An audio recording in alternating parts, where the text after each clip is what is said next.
নবান্নে জরুরি বৈঠকে মুখ্যমন্ত্রী আজ বিকেলে নবান্নে বৈঠকে বসবেন পিএইচই দপ্তর নিয়ে। এই বৈঠক কেন, এই বৈঠক থেকে ঠিক কি বিষয়ে কথা হতে পারে, জেলা শাসকরা থাকবেন এই বৈঠকে। আমার সঙ্গে রয়েছেন সোমরাজ। এই বৈঠক কেন? দেখো, মুখ্যমন্ত্রী মমতা বন্দ্যোপাধ্যায় নৈহাটির বড়মা মন্দিরে পুজো দিয়ে ফিরেই তিনি নবান্নে যাবেন এবং নবান্নে পৌঁছে বৈঠক করবেন মূলত পিএইচই দপ্তর নিয়ে। বিভিন্ন জেলা শাসকরা তারা ভার্চুয়ালি উপস্থিত থাকবেন, রাজ্য প্রশাসনের শীর্ষস্তরের আধিকারিকরা উপস্থিত থাকবেন, পিএইচই দপ্তরের আধিকারিকরাও উপস্থিত থাকবেন। মূলত তুমি জানো যে বাড়ি বাড়িতে জল পৌঁছে দেওয়ার যে কাজ এই দপ্তর করছে, সেই দপ্তরের কাজ নিয়েই পর্যালোচনা করবেন মুখ্যমন্ত্রী মমতা বন্দ্যোপাধ্যায়। এর আগেও মুখ্যমন্ত্রী মমতা বন্দ্যোপাধ্যায় সম্প্রতি গত সপ্তাহে বৈঠক করেছিলেন, সেখানে বেশ কিছু বিষয় তিনি উল্লেখ করেছিলেন এবং তিনি জানিয়েছিলেন যে বেশ কিছু অভিযোগ তার কাছে আছে যে জলের লাইন দিয়ে দেওয়া হচ্ছে, জলের লাইন অর্থাৎ জলের পাইপ দেওয়া হচ্ছে, কিন্তু সেখানে জল পৌঁছাচ্ছে না। তাই গোটা বিষয়টি নিয়েই পর্যালোচনা বৈঠক করবেন মুখ্যমন্ত্রী মমতা বন্দ্যোপাধ্যায়। এবং যেটা জানা যাচ্ছে যে আজ বিকেল বেলাতেই নৈহাটির বড়মা মন্দিরে তিনি পুজো দেবেন, পুজো দিয়ে ফিরেই তিনি নবান্ন যাবেন, নবান্ন পৌঁছেই এই পর্যালোচনা বৈঠকটি করবেন মুখ্যমন্ত্রী মমতা বন্দ্যোপাধ্যায়। সব জেলা শাসকদের পাশাপাশি পিএইচই দপ্তরের যারা আধিকারিকরা রয়েছেন তারাও ভার্চুয়ালি থাকবেন এই বৈঠকে বলেই জানা যাচ্ছে। ধন্যবাদ। পুরুলিয়া মেডিকেলে রক্তের সংকট, ব্লাড ব্যাংকে রক্তের যোগান কমে গেছে, রক্তের পরিমাণ কমে গিয়েছে। আমার সঙ্গে ইন্দ্র রয়েছেন সরাসরি, একবার ইন্দ্রর সঙ্গে কথা বলবো। ইন্দ্র, একটু প্রাথমিকভাবে যদি একটা তথ্য হাতে পাওয়া যায় যে হাসপাতালে, এই পুরুলিয়া মেডিকেলে কতটা প্রয়োজন হয় রক্তের এবং এই রক্তের যোগান এখন কতটা রয়েছে?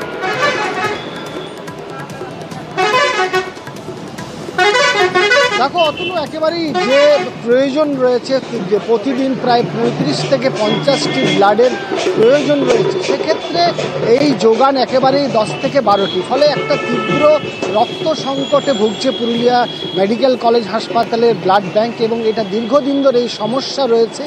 আমরা যেটা জানতে পেরেছি, এই সমস্যার মূল যে কারণ সেটা হচ্ছে রক্তদান যে শিবির, সেই শিবির থেকে যেখান থেকে রক্তের যোগান আসে, সেই শিবিরগুলো হচ্ছে খুবই কম, আর যেখান থেকে রক্তের যোগানও আসছে রক্ত খুব কম আসছে।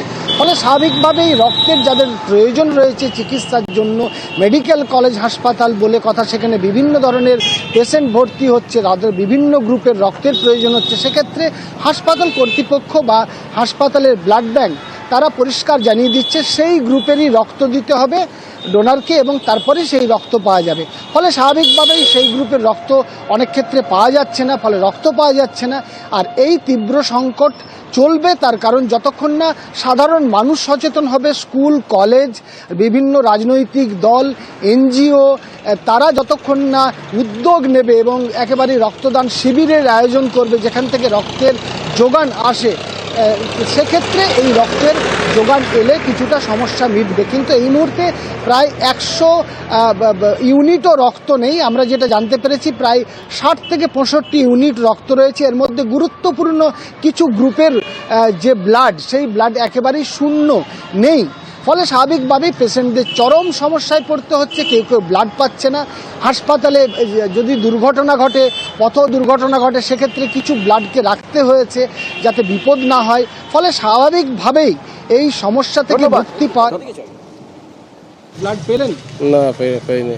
কি ব্লাড দরকার ছিল? বি নেগেটিভ বলছে নেই, ডোনারও মিলছে না, আমার নিজের কেউ নাই। তো এখানে বলছে যে গ্রুপ তোমার পরে সেই গ্রুপে দিতে হবে, আমি অন্য গ্রুপ দিয়ে অন্য গ্রুপ দিতে পারবো না। সমস্যা মানে আমরা যদি এবি পজিটিভের দরকার হচ্ছে, তো এবি পজিটিভ বালা ব্লাড ডোনেটওয়ালার দরকার হচ্ছে, তবে যে ব্লাড দিবেন তো দিবেন, তাহলে আমাদের ব্লাড ব্যাংকের দরকার কি? আমার ডেলি যেখানে রিকোয়ারমেন্ট আমার 35-এর কাছাকাছি কাট অফ ভ্যালু, সেই জায়গায় পুরুলিয়াতে প্রাচুর্য যে পরিমাণে আমাদের পাওয়ার কথা বা যে পরিমাণ আমাদের লোক আশঙ্কা আছে, তারা যদি 2% ব্লাড দেয় তাহলে পুরুলিয়া ব্লাড ব্যাঙ্কে ব্লাডের অভাব হয় না।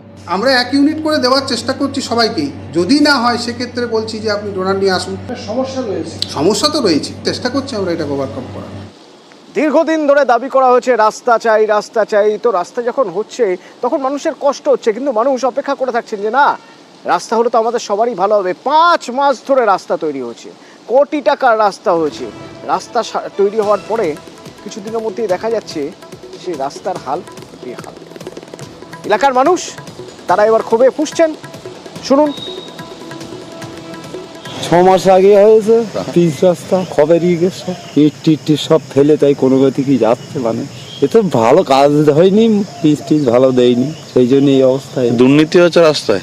হ্যাঁ এরকমই তো অবস্থা পুরো রাস্তাই খারাপ পিচ উঠে যাচ্ছে, তারপরে তোমার রাস্তা সেখানে সেখানে ফেটে যাচ্ছে। এসব রাস্তার কাজ হয়েছে, নেতা কাদা ছিল, আর তারাই জানে কি হয়েছে। দুর্নীতি না হলে রাস্তা এরকম হয়, আর পুরোটা খারাপ হয়ে যায়।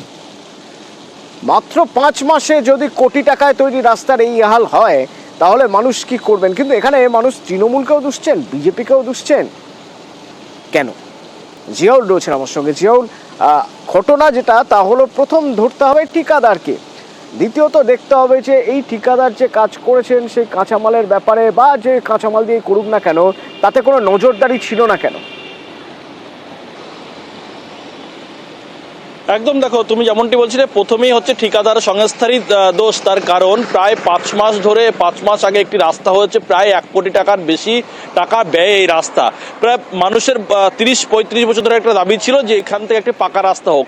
সেই মতো সরকার সেখানে একটি রাস্তার ব্যবস্থা করেন এবং জেলা পরিষদের পক্ষ থেকে 1 কোটি টাকা ব্যয় সেই রাস্তা হয়।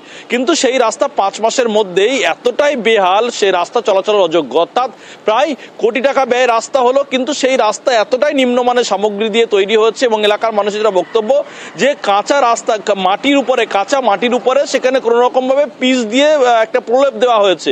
অর্থাৎ যেমন কাঁচা মাটির উপরে ইট দিয়ে, তারপরে ঝামা ইট দিয়ে সেটা রাস্তা করে তারপরে পিচ দেওয়া হয়, কিন্তু সেখানে শুধুমাত্র মাটির প্রলেপের উপরেই কাঁচা একেবারে পিচ দেওয়া হয়েছে। ফলে সেই রাস্তা যা হওয়ার তাই, অর্থাৎ বর্ষার মধ্যেই সেই রাস্তা একেবারে দফারফা অবস্থা, চলাচলের অযোগ্য।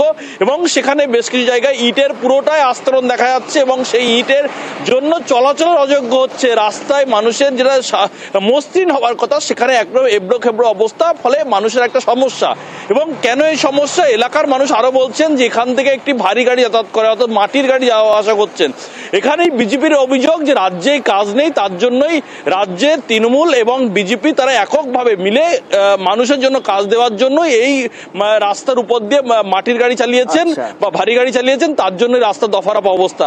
অর্থাৎ একদিকে এই ঠিকাদার সংস্থা সে কাটমানি দিয়েছেন, তিনিও বলছেন যে কাটমানি যে দিতে হয় তাহলে তিনি কাজ করবেন কোথা থেকে, অর্থাৎ তিনি যে পরিমাণে টাকা পেয়েছেন সেই টাকার অর্ধেকই তো কাটমানিতে চলে যাচ্ছে। ফলে তিনিও যেমন সোচ্চার হচ্ছেন, অন্য সোচ্চার হবে। যে অবস্থায় কাজ চলছে তাতে মানুষেরও ক্ষোভ বাড়ছে, পদক্ষেপ তো করতেই হবে। কি পদক্ষেপ করা হবে শোনা যাক। কারা চালাচ্ছে, বৈধ না অবৈধ, নিরীক্ষণ করার প্রয়োজন আছে। এডিএম জেডপি যিনি আছেন তার সাথে কথা বলবো, লোকাল পুলিশ যারা আছে তাদের সাথে কথা বলবো, এবং সেটা যদি কোনো অসাধু ব্যবসায়ীর দ্বারা নষ্ট হয়, শুড পানিশড, প্রয়োজনীয় ব্যবস্থা নেব।